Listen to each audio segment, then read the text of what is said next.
Et voilà, merci, merci, merci. Na bino so bipai biso bokutami totombele bino boye ibola muna émission to sanzola nzambe. To sanzola nzambe ndenge tolobaka une émission d'adoration et de louange, une émission chrétienne musicale. Voilà, to sanzola nzambe.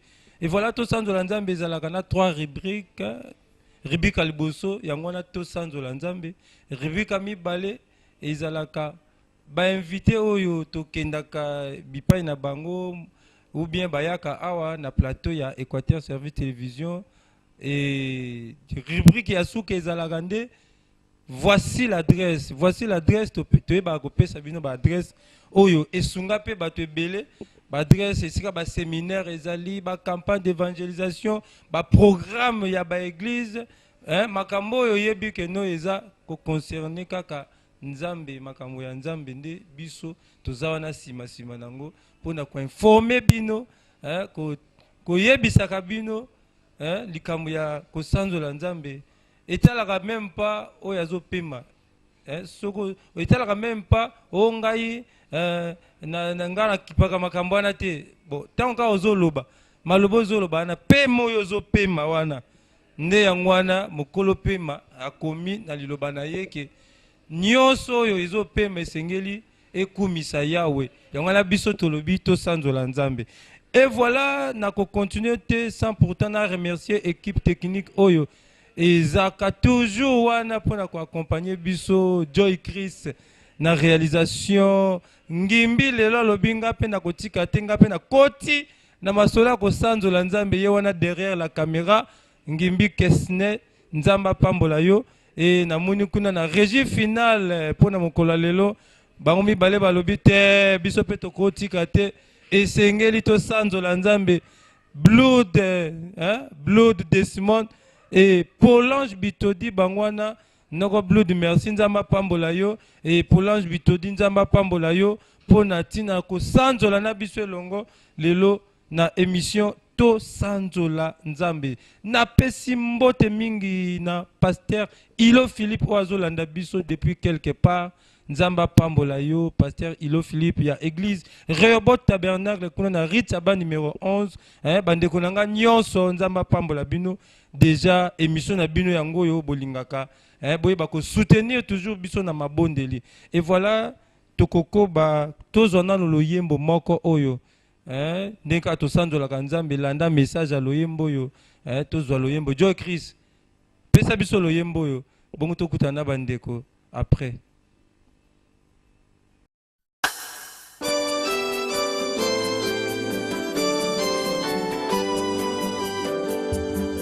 Kolo yo byanginga na busa ni sunganga kolo Yesu Mesia sobangu ya nayo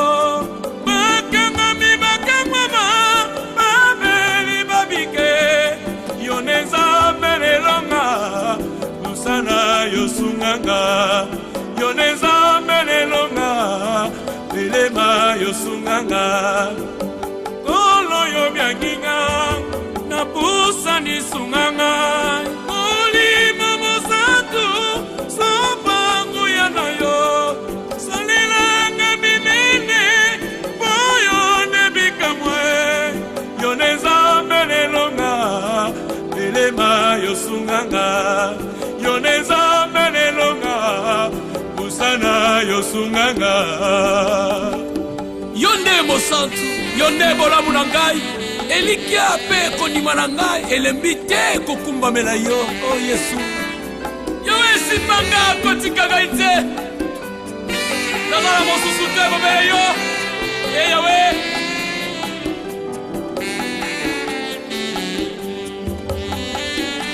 na mikapi na nga lokola mbeka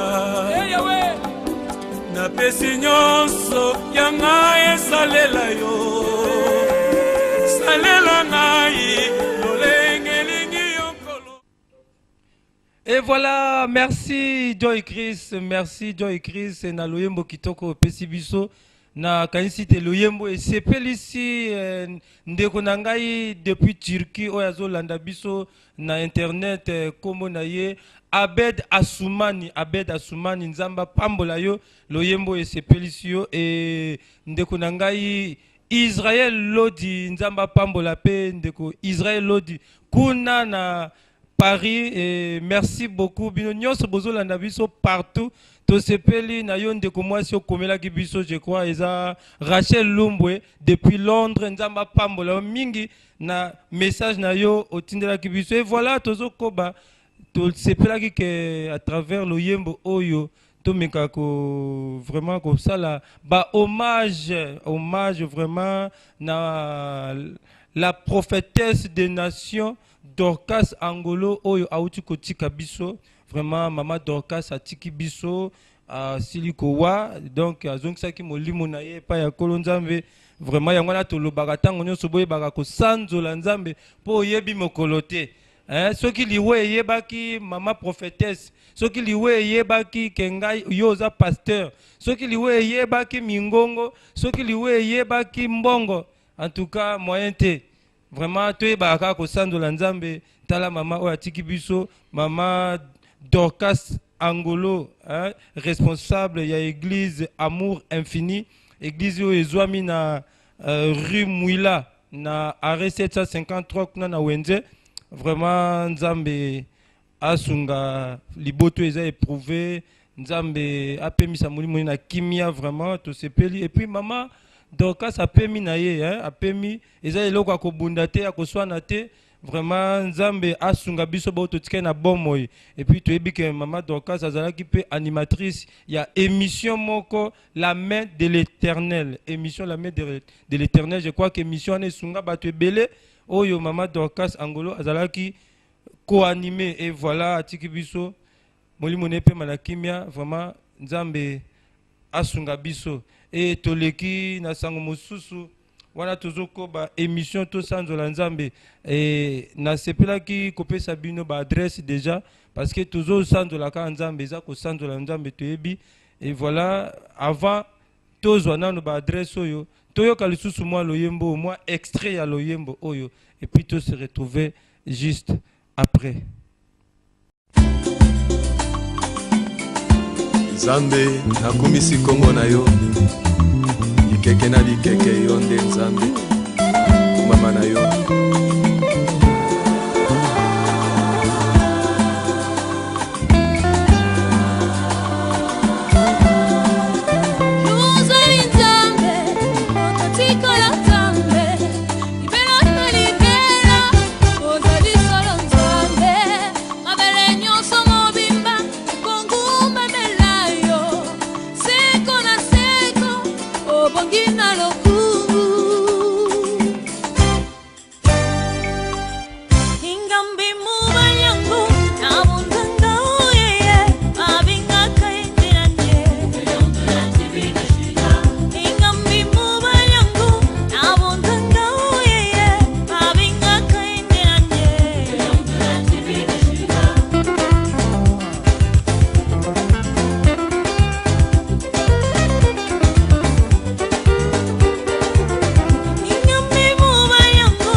Et voilà, merci na loyembo kitoko yo ceux qui to beti loyembo lisusu parce que ezo sanzola nzambe likolo na se na moni motote oya kotombola mosapi aloba yende nzambe yawe yokumama vraiment eza loyembo kitoko ya groupe la man caché ande kona biso Nino Ikaba awa tozoloba ande kona biso Nino aza na Pointe Noire akendaki kuna ba invitaki na ba concert et puis alobaki na nga frère Willy tango nazo zonga Brazzaville pe nazo préparer pe ba concert boko ya ko savourer vraiment talent oyo nzambe atie kati na ye botala kaka ba œuvre ya boye vraiment nzamba pambola frère Nino et ya pambola bino ba ebolingaka ko consommer musique chrétienne o nga na lobaka eza la vraie musique ndenge ndeko na biso bela nyele alobaka la musique divine. Et voilà, naza kopesa mbote na yemei azana studio, ye pazo bongisa toujours album mususu ezoya, yemei kolo oyo ye moko ayebi azolanda ngai babengi ye la Bible déclare. O ye moko ayebi ke ngai nde la Bible déclare, mama credo nzambe apambola yo. Et voilà toleki lisusu na basango mususu tozopesa bino sango oyo ya ndeko na ma église Zoé Tabernacle où ils ont préparé milulu, hein, ils ont préparé vraiment campagne monene évangélisation. Tokende ko mona mosena nzambe Norbert Boss kuna na église et apesa ki biso pe moi maloba a expliquer ki tina nini yazo sala campagne et apesa ki biso moi l'indimbola ya terme na ye la délivrance totale. Tolanda ye et puis tout se retrouver juste après. Tango to sala ka ba événement ya boye to satanda kana retour ya mbongo te. To satanda kana yango te. Bana na nzambe ba yebi déjà importance ya ame ya moto parce que bango pour que bandima bakoma bana nzambe lelo. Donc esengela ki peke moto moko asala eloko moko pour que ye andima. Ba yebi importance ya eloko wana. Donc bana nzambe baza ko se sacrifier, baza ko contribuer pas pour que na sima ya campagne tozo mbongo po to senga ka mbongo te. Donc mbongo nyonso bana nzambe ba ko contribuer to sala pour que événement esalema. Alors tango événement esili soki nzambe awa ko tina bana nzambe bandimiri lo bana nzambe Bible lobi ke na lola esengo ezali ba ange bazo sepela nzambe bazo sepela. Je pense que tina autozo sala campagne kaka pona ndingo wana ezali na biti moko ya mbongo te ya intérêt moko te kaka pona royaume des cieux baza la délivrer ba yeba nzambe alors ba recevoir vie éternelle. C'est ça le but ya campagne autozo sala. Et là on a kokolo ba isaboye. Tout d'abord campagne oyo ezali yangaite. Zali campagne à Jésus. Omoni sokotali na ba fiche totie Jésus. Et là on a voulu ko assurer bateau. Parce que tant tozo sala campagne okoko kende yo moko te. Donc esengeli oyoka nzamba lobana yo. Pe esengeli ozala na preuve ya oyo nzambe déjà asasala yango ne ko sala ke tango koyebisa bato bakoyeba ko nzambe asalaka lokola zo benga akosala. Moto nyonso oyo aza malade sena ko loba kotanga pona oyo etali ba témoignage ezali ebele. Tout d'abord nangamo na molimo nzambe azokangola azobikisa milimo na bato nangamo na musuni nzambe azobikisa moto aza malade ayaki boye asatamboli atamboli abikaka te aye na bondeli na ye ngai te moto na kobikisa ye mais Jésus Christ abikisi ye nazana ba témoignage ebele na bayi kopesa témoignage lokola ya ndeko moko na bondelaki na ye na liboma awa chaîne na ye ezana ntiawa ezali awa soko ko ikosola ngai.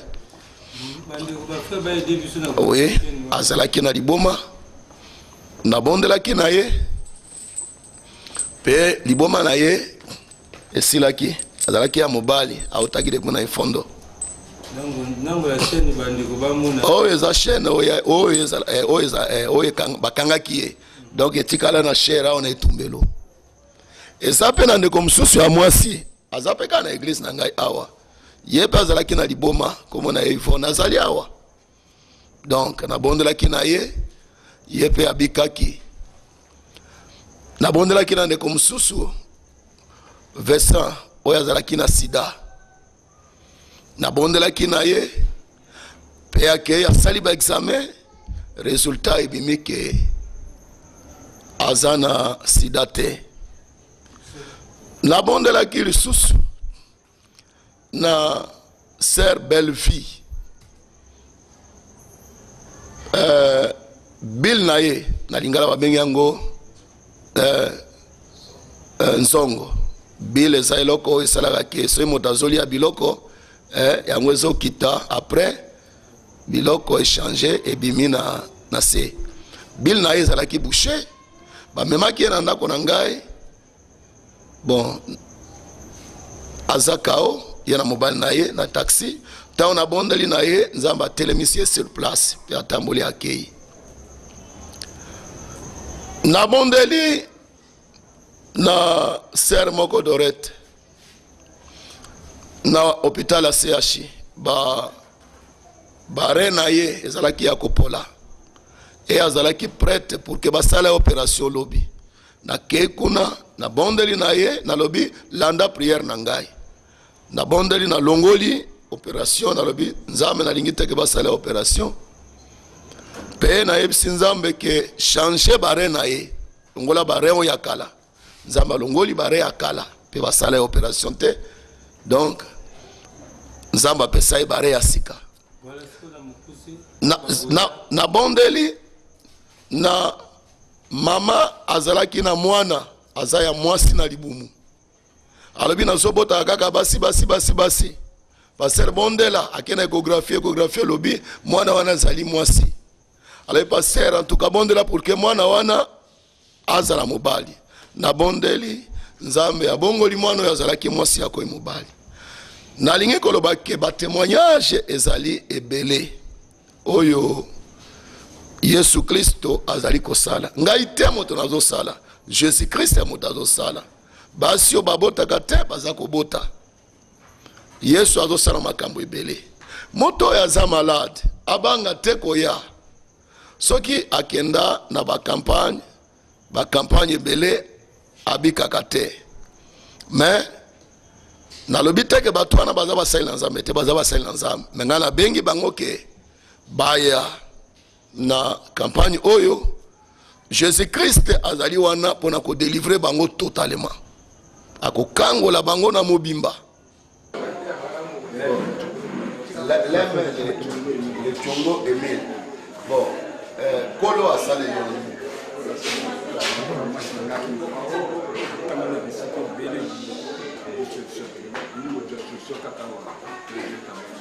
azalaki na maladie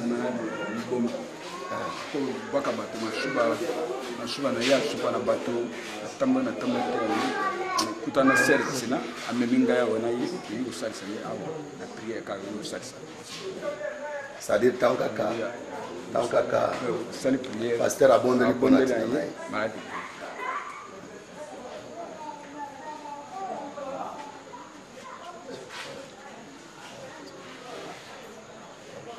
bon service ka yo moko mokolo nzoto ozoyoka nzoto moko bien esa yi nzoto ozoka bien pasteur na yoka nzoto na vrai bien vraiment vrai bien merci acclamons le Seigneur Jésus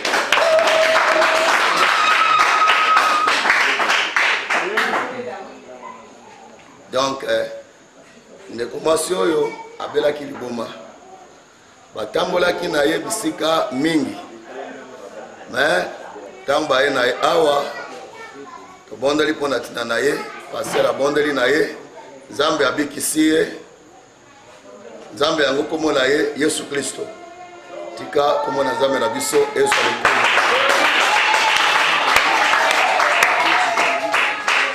concerté eza singa bakangaki na libele wana lokola bakati yango bango balongoli singa wana bakangi lisusu na libele mosusu nga lobi exactement papa libele mosusu epe ezosala pasi papa abondeli ya lobi nanga kende singa ekatani malgré ça ntango nabimaki na l'hôpital natindaka libele moko wana na poto repense yango etongi négative cancer ya te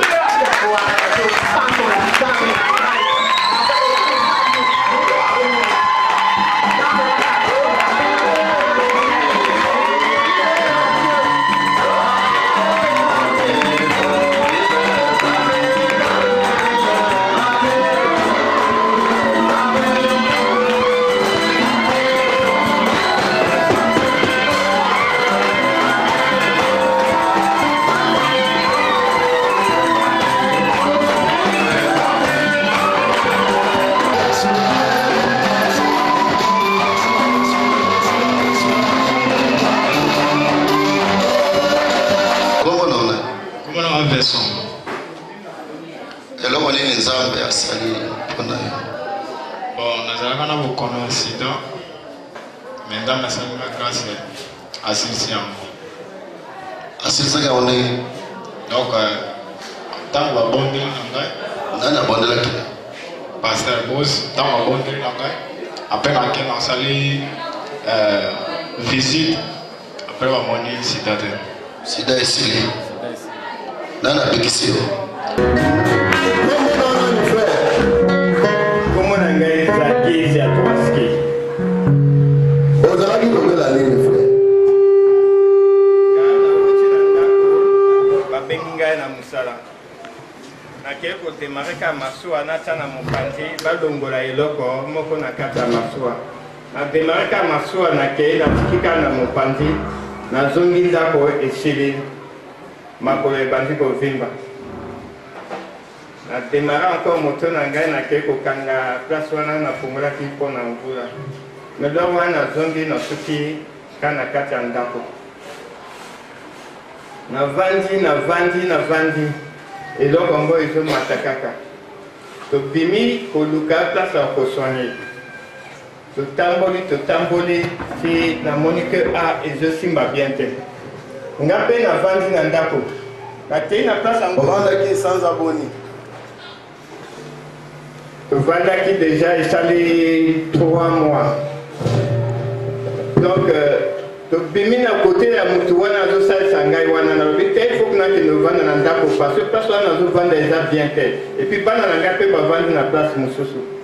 or na nsima na ngai wana nayali te bandeko mosusu bauti awa bakendeki kotika eloko na kati ya lopango na ngai ngai mpe nayebi bango te.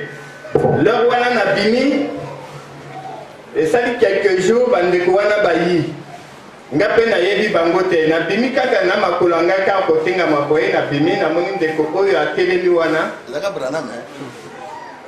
na bango mibale nalingi nasilika tobe papa biso motu toye kotika eloko oyo kote na yo me limbisa biso oyo tokomi te.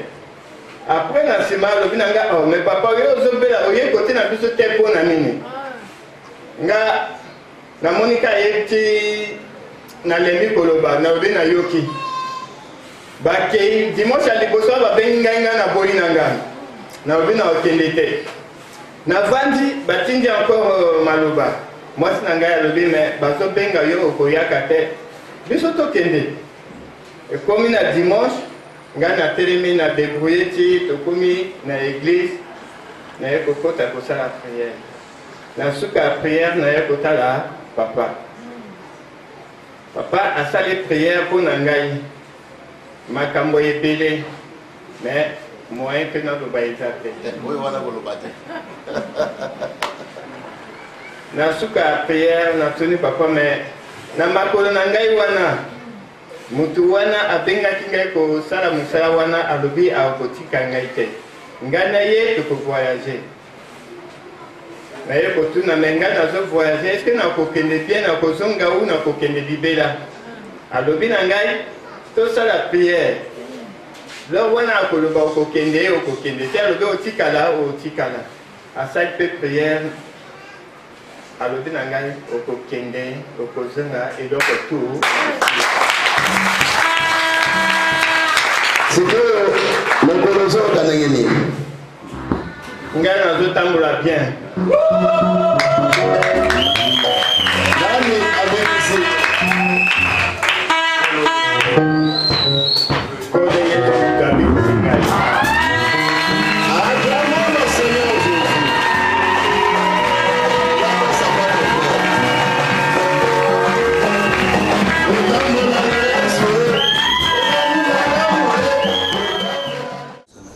mpona komeka kozongela date lisusu nalobaki ke campagne wana ezosalema au moins pendant 3 jours.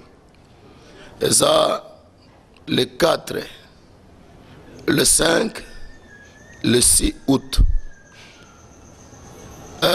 2017. donc lié oyo campagne koleka eza na terrain avéré na référence PSP Manzanza. Donc, Nari Mboshi. Bato bako uta côté assez. Bako koya, bako gozo babis. Alors, arepe zaka pembeni wana. Bako uta côté amical, bako zoa nakansi la cheme ba tourner ka boye arepe za wana. Référence ga PSP Mika, PSP Manzanza. Donc, za isika wana nde bako kikoya, bako zala discuter parce que Jésus-Christ est moko akozala wana. Voilà Bolandi Bongo Norbert Boss, responsable de l'église Zoé Tabernacle kuna na mapasi kuna na Ri Djambala. Et voilà Boyoki Binomoko délivrance totale. Bo bongama kaka, bo bongama yoza partout ici ko zali, mitala bien et sengeli pose à la délivrer totalement. Nzamba ça la délivrance ya ndambo te lobi yemoko mosel nzambe vraiment boya ebele na terrain avéré, référence PSP Manzanza kuna na wenze toujours bo zangate na rendez-vous oyo. Et voilà naza ko pesa bino lisuba sango ke jeudi oyo tozalaki na le docteur David Mabaka ya Pointe-Noire azalaki to surprendre ki na aéroport ya Mayamaya outi Pointe-Noire azoya yepa yeba kita kamwe. Et tout ça qui est interview, aïe les sous que ça la nini vraiment azala qui accompagné na responsable il y a organisation il y a événement monene oyo il y a zo préparé et bolanda bango bongo sous to ya kokutana pour toujours kinde petit à petit vers la fin il y a émission Tosanzola Nzambe. C'est parti. Extraordinaire. D'abord je salue tout le monde qui pourra nous suivre dans cette émission, dans cette tranche. L'événement se prépare tellement grandiose au niveau de Pointe-Noire. Là, je suis à Brazzaville. Vous voyez, je suis à l'aéroport à Maya. C'est un grand bijou que le chef de l'État nous a offert. Et je suis venu pour rentrer en contact avec les délégations qui viendront de l'autre côté du fleuve. Parce qu'il y a plusieurs délégations, il y a d'autres qui viennent de Paris, ils vont descendre par ici, je vais les cheminer vers Pointe-Noire. Il y a les autres qui sont venus de la Côte d'Ivoire, sont déjà à Pointe-Noire, et il y a certains aussi qui sont venus de l'Angola et ils sont rentrés par Massagui, à la frontière. Voilà un peu. C'est pas facile, mais ma joie est qu'à chaque fois qu'il y a des grandes actions telles que celle-ci, c'est déjà une grande bénédiction pour notre nation. Parce que lorsqu'une nation organise même la CAN, tous les étrangers qui viennent d'ailleurs, ils font rentrer l'argent dans le pays. Les hôtels, nos vieilles femmes qui vendent les fruits pourront faire rentrer l'argent avec leur petit business. Donc tous ces étrangers qui arrivent là, de Paris, de Finlande, du Canada, des États-Unis, partout et de l'Afrique, ils pourront aussi acheter aussi les petits oranges, les ananas, ils pourront occuper des hôtels de la place et tout cela pourra permettre aussi à une bonne culture de notre pays. Donc le programme se pointe tellement grandiose, comme je vous l'ai dit, c'est extraordinaire et c'est un programme qui est international. Donc je vous assure que ce n'est pas facile parce qu'il faut avoir des moyens, il faut avoir de grands partenaires, mais on n'a pas de partenaires. Notre partenaire c'est Jésus-Christ, avec nos petits fonds, nos petits moyens ecclésiastiques. On se bat comme ça et à prendre des réservations des hôtels pour que nous puissions bien couvrir le logement de nos bien-aimés. Et la date de l'événement est maintenue. L'événement reste toujours à la même date, le 3, le 4 et le 5 août. C'est moi qui nous sommes en train de rentrer. Donc le programme continue, le programme va se maintenir. Soyez les bienvenus, venez nombreux. Et je sais que ceux qui sont ici à Brazzaville, vous pouvez déjà commencer à monter ce Pointe-Noire. Que Dieu vous bénisse. Eh bien, merci, messieurs les journalistes.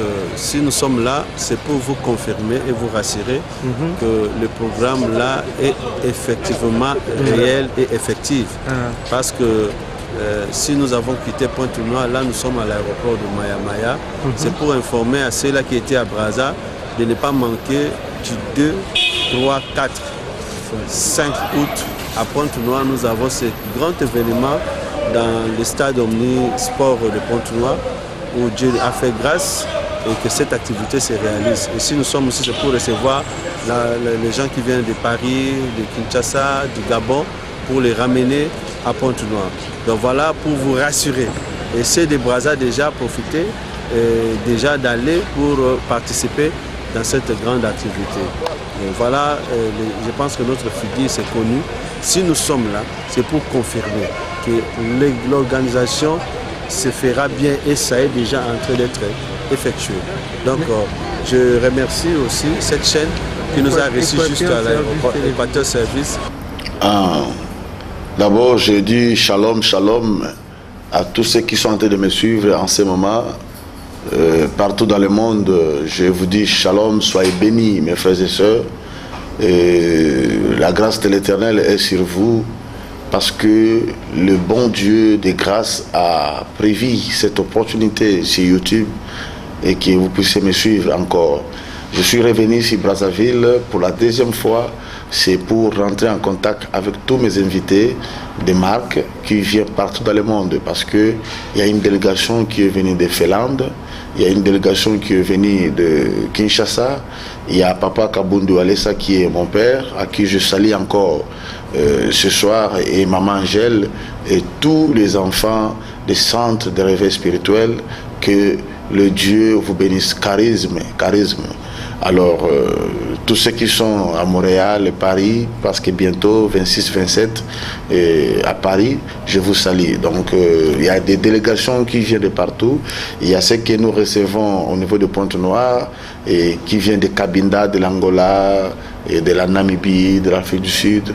Donc, je suis vraiment au four au moulin. Là, je rentre, je vais encore reprendre l'avion demain pour Pointe-Noire, pour mettre encore certaines choses en place par rapport à cette grande organisation de cette grande croisade qui se pointe à l'horizon. Oui, l'événement, la date n'a pas été changée, monsieur le journaliste. Le 3, le 4 et le 5 août, c'est une date historique. Donc, je bénis notre chef de l'État, je bénis tous les ministres, je bénis tous les généraux, je bénis tous les médecins, je bénis tous ceux qui sont en train de fournir, même les chauffeurs taximens, parce que le Congo est béni, c'est le mois de la fête. Comme j'avais dit l'autre fois dans une chaîne de la place à Pointe-Noire, que chacun de nous a son acte de naissance. Qui que vous soyez, ivoirien, américain, français, on vous reconnaîtra par rapport à votre origine si vous avez un original de votre acte de naissance. Donc le Congo a son acte de naissance et la date de son acte de naissance, c'est le 15 août. Donc c'est notre grande fête. Donc chaque personne fête son anniversaire. Donc pour nous, la date du 15 août, c'est comme l'anniversaire du Congo. C'est notre date de l'indépendance. C'est la date à qui on était délivré au niveau administratif. Et ça pourrait aussi être une date où le Congo fête le jubilé de la grâce de Dieu sur cette nation. Une nation bénie, une nation qui reçoit, et une nation qui est ouverte avec tous les étrangers qui viennent ici. Ils sont à l'aise chez nous. Qui que vous soyez, expatriés, blancs, africains, américains, vous êtes au Congo, vous êtes chez vous, vous êtes le bienvenu. Donc, vous voyez, c'est un pays béni, c'est un pays de paix, c'est un pays de grâce. Et c'est le temps que nous, les prophètes, les hommes de Dieu, nous puissions bénir cette nation, puissions bénir les institutions de notre pays, et pour que la grâce de Dieu y demeure encore. Et vous savez, monsieur le journaliste, que l'Église est apolitique. L'Église ne fait pas la politique. Moi, je ne fais pas non plus la politique. Mais j'ai quand même la part, parce que Dieu a dit nous devons prier pour nos autorités, car toute autorité vient de Dieu. Voilà pourquoi le mois d'août, c'était un mois socle. J'ai choisi cette date-là, le 3, le 4, le 5 août.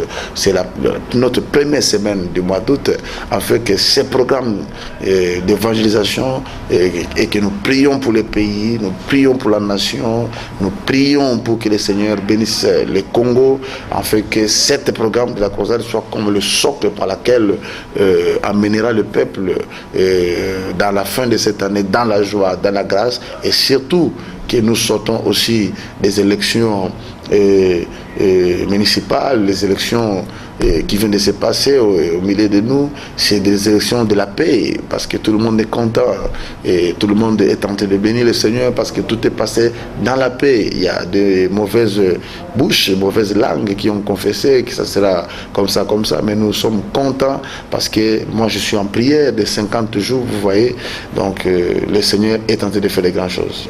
Les difficultés que j'ai rencontrées, c'est dans toute l'aspect de l'organisation de cette grande croisade, c'est la destruction des marmites nocturnes familiales.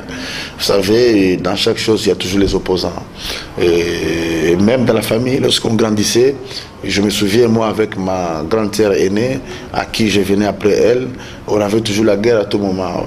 Et c'était l'opposition parce qu'il sentait, je m'opposais, je sentais qu'elle voulait prendre le dessus sur moi. Et je sentais qu'elle voulait vraiment avoir l'ascendance sur moi. Donc, à tout moment, on s'est battu pour chercher le droit d'aînesse. Même dans la Bible, Jacob s'est battu avec Ésaü. Ésaü, c'était l'opposant. Il n'a pas voulu que Jacob puisse recevoir cette grâce-là parce que c'était prévu à Jacob. Donc, lorsque nous sortons du bunker, nous sortons de là où on était gelé, l'église était bloquée quelque part où il ne pouvait pas lever la tête, comme dans Zacharie où on dit que ces cônes bloquaient des nations, bloquaient tout Israël, où personne ne pouvait lever la tête. Et ce thème, la destruction des marmites nocturnes familiales, c'est un thème tabou qui se disait tout bas. Et par la grâce de Dieu, nous sommes en train d'en parler tout haut. Cela fait dire que c'est la grâce de Dieu, parce que la destruction des marmites nocturnes, c'est juste les autels négatifs, sataniques, par laquelle le Seigneur nous a donné la grâce d'en parler pour sauver beaucoup de nations. Aujourd'hui, bien-aimés, que vous soyez chinois, français, américain, hindou, je ne sais pas quoi, vous avez besoin d'une délivrance totale, une délivrance affranchie en Jésus-Christ. Bien, je dis bien en Jésus-Christ, parce que c'est le Jésus-Christ qui sauve et qui bénit. Donc j'ai constaté beaucoup de difficultés au niveau de combat, au niveau des critiques. Il y a même des gens qui ont balancé des messages sur Facebook en cherchant à bloquer, à combattre la vision, mais celle qui vient de Dieu, la vision qui vient de l'Éternel, on ne la combat jamais. Et un homme avait dit, si cette vision-là vient de Dieu et que nous le combattons, Dieu va nous punir. Mais si cela vient de Dieu, nous pouvons faire tout, c'est nul et non à venir. J'assure à tout le monde qui me suit encore à ce moment, payez vos billets, vous n'allez rien regretter, parce que le Saint-Esprit sera au rendez-vous, le Dieu de Kabundi Walesa sera au rendez-vous. Qui est Dieu si ce n'est l'Éternel?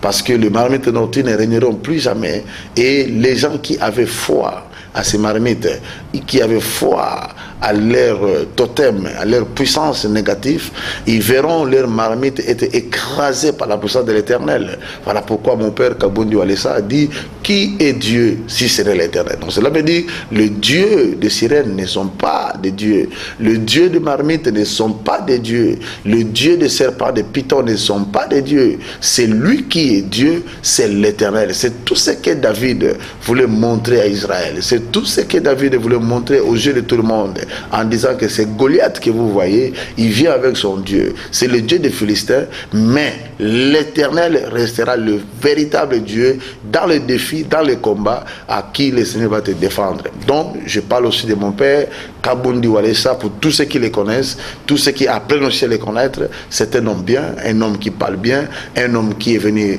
révolutionner toute la nation de la RDC ainsi que du monde entier, parce qu'il vient de Montréal. Ça a été extraordinaire. Cet homme est partout, parce que beaucoup de gens disent qu'il est toujours en Europe, toujours en Europe. Non, non, non. L'Afrique aussi, voilà, il est au Congo dont nous vous parlons. Donc cet homme, Dieu l'a élevé au niveau international. Il n'est pas seulement élevé au niveau de Paris, ni au niveau de Montréal, ni aux États-Unis, non. Il est aussi capable d'aller sauver, parce que vous savez, selon l'histoire de l'évangéliste Claude Kabundi Walesa, cet homme a commencé avec les pauvres, avec les démunis, dans les Kasaï.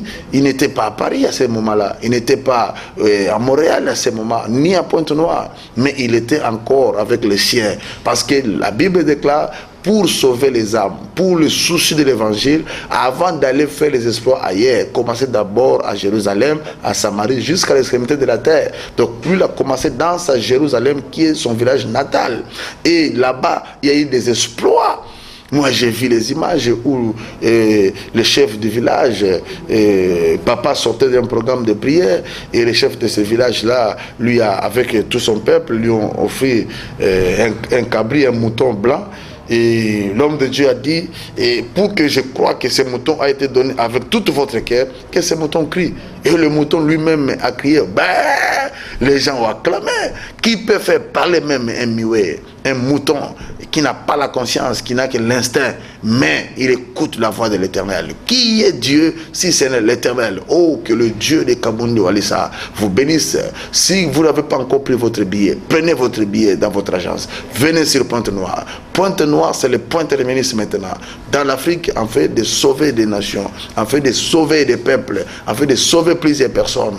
Donc je vous demande, vous qui me suivez à ce moment, venez nombreuses, venez de l'Afrique de l'Ouest, venez de l'Afrique centrale, de l'Afrique de l'Est, de l'Afrique du Sud, venez de Paris, de l'Europe, des États-Unis, de l'Asie. Prenez vos billets, il vous reste que 3 jours pour que vous descendez sur Pointe-Noire. Et vous ne serez pas déçus parce que l'impact du Saint-Esprit, l'impact de la délivrance et la sanctification sera au rendez-vous. Rendez-vous 14h au complexe sportif de Pointe-Noire, les 3, les 4, les 5 août. Que le Seigneur vous bénisse. Merci. Bye bye.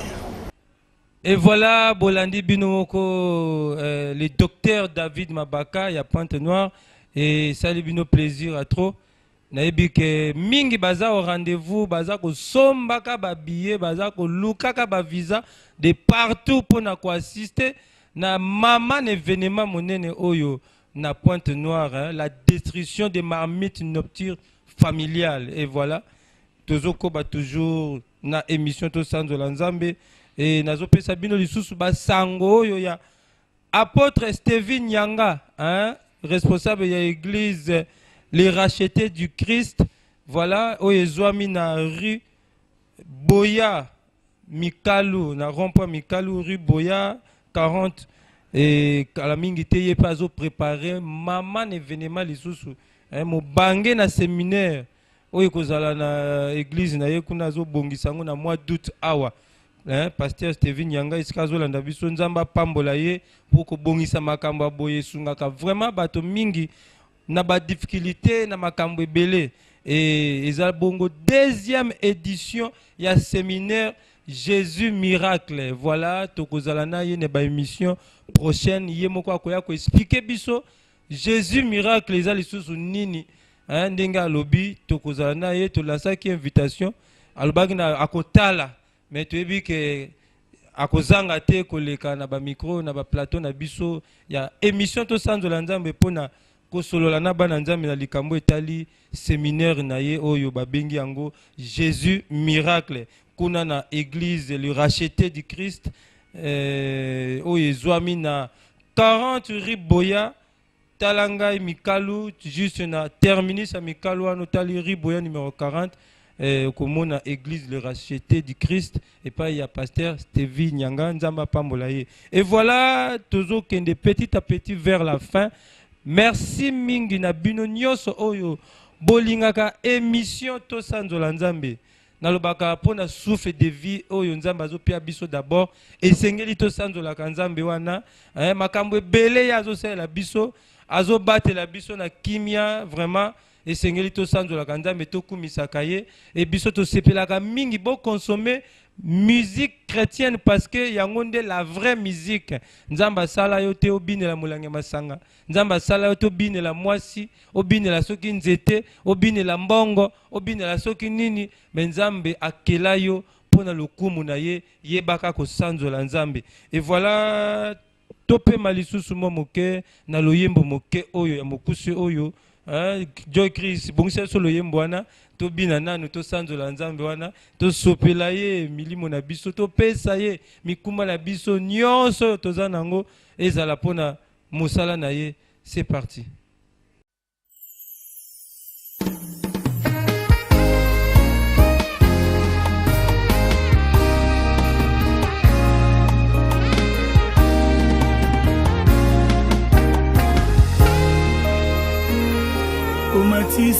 eza bolingo bonzambe na motema nanga mwana Yesu pona lisolo nanga na yo masi ya Yesu maloba ezanga te onzamba lole.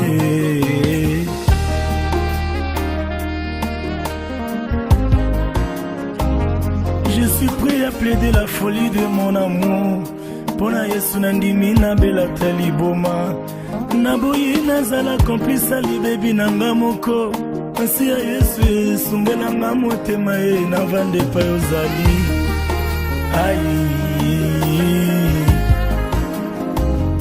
napesi nzela na motema eloba oyo nyonso ebobeli otilelo yo liboso ya kiti ya ngolu na yo maloba ezanga te napesi nzela na motema eloba oyo nyonso ebobeli otilelo yo liboso ya kiti ya ngolu na yo maloba ezanga te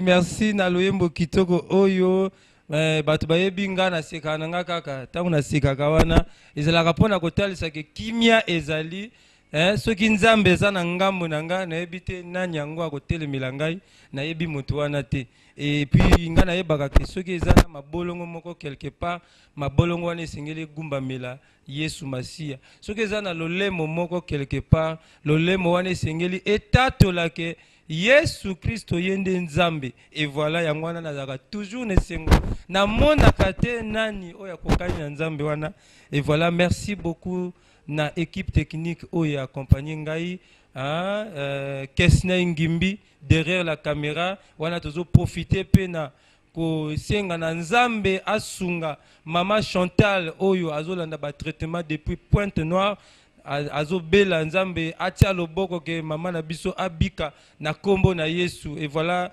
merci na Joy Kristo na bengaka mwana mama Aurélie oyo azalaki na réalisation merci na Blood na régie finale kune longo na Polange Bitodi nzambe apambola bino et topesi merci mingi na papa na biso Jean Didier Elongo oyo asungi biso apesi espace oyo poto ebaka ko sanzola nzambe ndenge to sanzolie poto ebaka ko informer bino pe na ba journée ya makasi ya minene oyo izo salema ya louange adoration ya ba campagne d'évangélisation ba information nyonso etali ma nzambe yango wana omoni espace oyo to sanzola nzambe nzamba pambola famille elongo mobimba partout bozwami nzambe apambola bino merci toujours na Israël Lodi oyo atikite émission to sanzola nzambe la biye wana sima azolanda azopanza sangalobi bolandaka émission to sanzola nzambe depuis Brazzaville